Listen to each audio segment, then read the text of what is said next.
La Russie a construit le plus grand sous-marin jamais construit. Ce sous-marin russe est si grand qu'il a été conçu à l'origine pour avoir une piscine et un sauna. C'est exact, je parle du gargantuesque sous-marin de classe Typhoon, le plus grand sous-marin jamais construit. Il ne reste qu'un seul de ces bateaux et il ne sert plus que de plateforme de test pour les nouveaux missiles. Les sous-marins Typhoon ont été mis au point pendant la guerre froide pour évoluer silencieusement et profondément sous l'épaisse glace de l'Arctique et transporter une charge complète de missiles balistiques et nucléaires conventionnels. Sous l'eau, les sous-marins de la classe Typhoon déplacent 48 000 tonnes.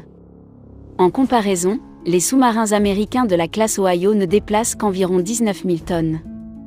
La classe Typhoon mesure environ 173 mètres de long, 23 mètres de large et près de 12 mètres de haut, c'est presque 2 fois plus large que la classe Ohio. La classe Typhoon dispose de 19 compartiments différents pour loger 160 marins, la puissance et les armements sont impressionnants. Il est propulsé par 2 réacteurs nucléaires et 2 turbines à vapeur de 50 000 chevaux, et peut atteindre une vitesse de 27 nœuds sous l'eau et de 22 nœuds en surface. Il dispose de 20 lanceurs pour les missiles balistiques intercontinentaux RSM-56 Bulava à capacité nucléaire, ainsi que de 6 tubes lance-torpilles. La classe Typhoon voit son nombre diminuer mais elle existe depuis des décennies. Le premier de la classe, le Dimitri Donskoï, est entré dans la flotte en 1981. 5 navires de la classe Typhoon ont été construits, mais seul le Dimitri Donskoï est encore en service. Les autres ont été mis hors service en raison de traités de réduction des armements. Attention à la nouvelle classe Boreil. Les Russes entrent maintenant dans la classe Boreil pour remplacer le Dimitri Donskoï et la classe Typhoon sera finalement retirée.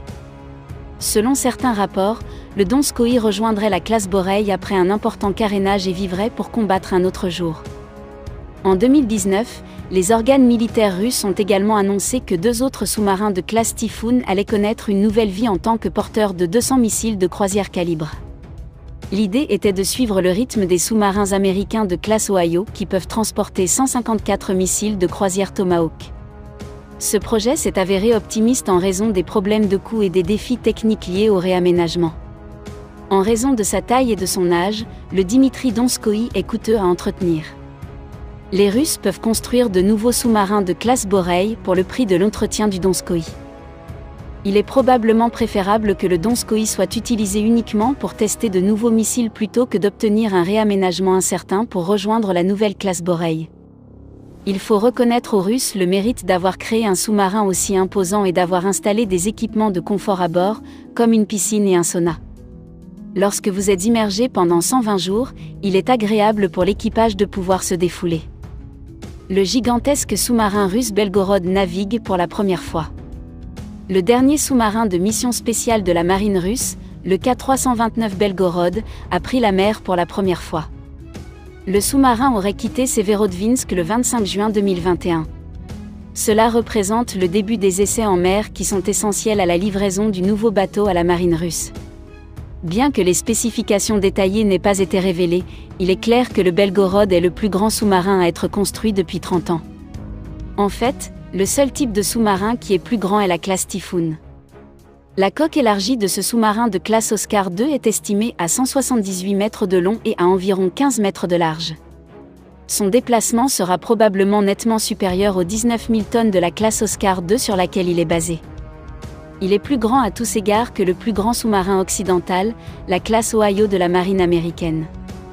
Le sous-marin a été lancé le 23 avril 2019 à Severodvinsk. Depuis lors, il est amarré au quai de la ville pour être aménagé et testé au niveau des systèmes. Les médias russes ont fait état de tests du nouveau système d'armement et également des réacteurs. Le navire devait commencer les essais en avril, après le retrait de la glace arctique, mais il a été renvoyé dans les hangars. Il a refait surface à la fin du mois de mai et a été identifié comme étant en cours de démagnétisation les 5 et 6 juin. Il a finalement pris la mer. Le navire a quitté son poste de mouillage pour la première fois le 25 avril, mais au lieu de prendre directement la mer, il a été chargé sur le dock flottant et transféré dans le hall de construction où il a été construit. Le 7 mai, alors qu'un autre nouveau sous-marin, le Kazan, était mis en service, les préparatifs pour le ramener en mer étaient visibles. Le Belgorod, de par sa destination, constitue une énigme pour les analystes occidentaux. Il combinera 2 rôles apparemment contradictoires. Le premier est celui de sous-marins hôtes pour des sous-marins nains à propulsion nucléaire plongeant en profondeur. Ces derniers sont capables de travailler sur des câbles et d'autres objets au fond de la mer. L'OTAN craint que ces objets endommagent les câbles Internet sous-marins qui relient les pays occidentaux. C'est ce qu'on appelle une mission spéciale dans le langage de la marine, qui regorge d'euphémismes pour désigner des activités secrètes. Le second rôle est celui de frappe et de dissuasion nucléaire. Pour cela, il sera armé de 6 torpilles Poséidon. Il s'agit d'une toute nouvelle catégorie d'armes qui n'est utilisée par aucune autre marine. Elles ont été décrites comme des torpilles intercontinentales autonomes à propulsion nucléaire et à armement nucléaire. D'une longueur de plus de 20 mètres, elles sont en fait des drones sous-marins géants dotés d'une portée pratiquement illimitée et d'une ogive nucléaire, et leur performance prévue, environ 70 nœuds et 1000 mètres de profondeur, signifie que ces torpilles ne peuvent être contrées par les armes existantes. Ces deux rôles sont considérés comme contradictoires car l'accomplissement de l'un peut compromettre l'autre.